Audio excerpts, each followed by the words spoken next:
Hello, boys and girls. I was noticing that we are having a little trouble with reading big numbers. Well, I know you know how to read little numbers, like numbers that only have something in the ones place. Remember, we have hundreds, we have tens, we have thousands, we have ones. There are different place values.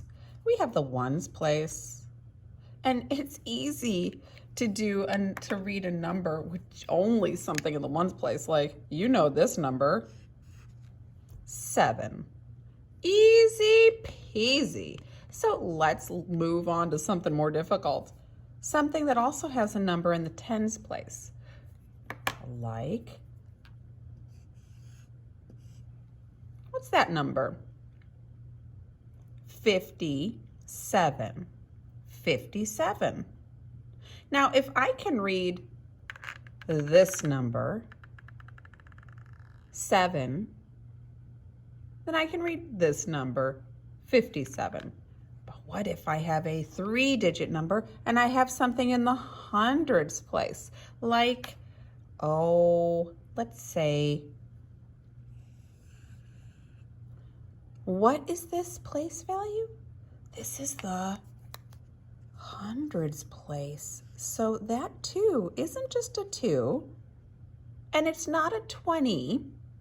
It's in the hundreds place, so it is 100. It is 200. So this number, well, I already know how to say this, right? That's 7. I know how to say that. That's 57. But now I'm going to add some hundreds. 200. So I say this, 257. Let's try some more 3-digit numbers.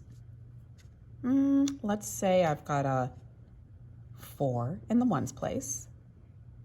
That's number 4, right? Now, what if I add this? What number is that?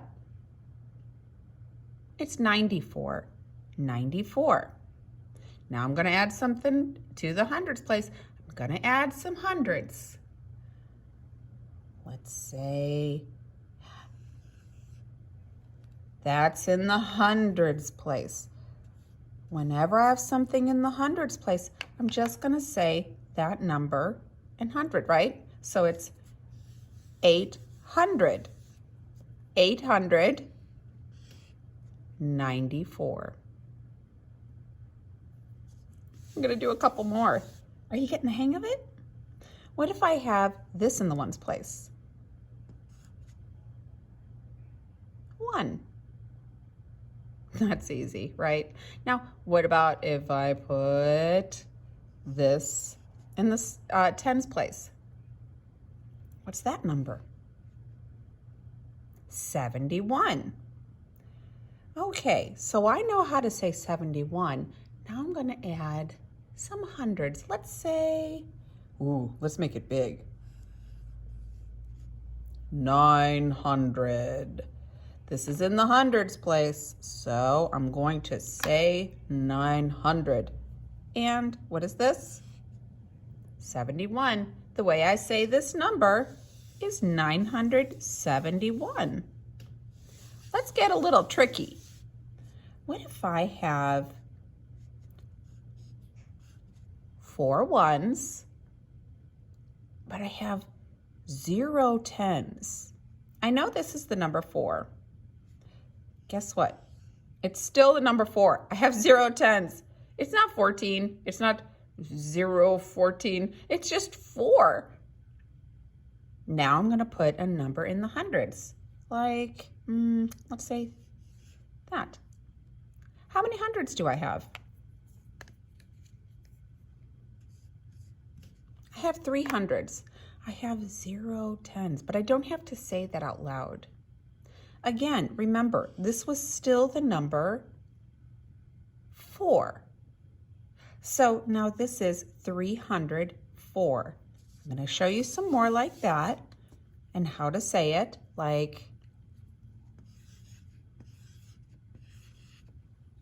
602,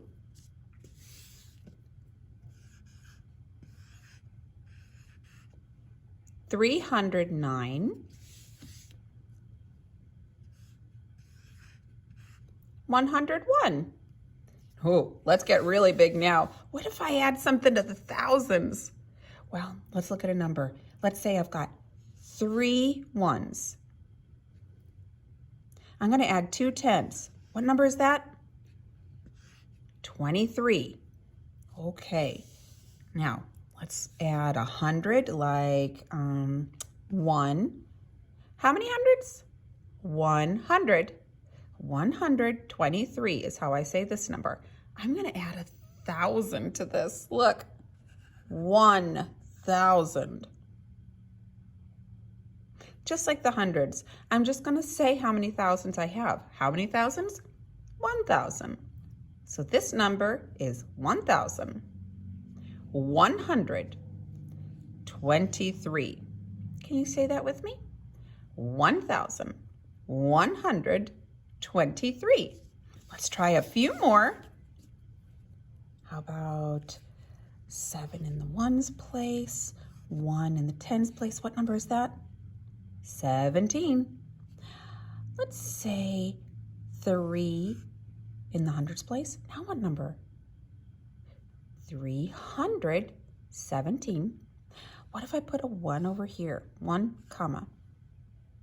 It's 1,317. I'm going to try one more. I'm going to trick you. I'm going to put a 1 in the thousands place. I'm going to put a 0 in the hundreds place. We have no hundreds. I'm going to put a 2 in the tens place and a 4 in the ones place. How do I read this number? Well, I know 4, and I know when I look at these two, it is 24. I have no hundreds, so I don't have to say that one out loud, and I have a 1,000. So the way I say this number is 1,024. Say it with me, 1,024. Okay, boys and girls, I hope that helps you practice, practice, practice. When you see numbers, say them.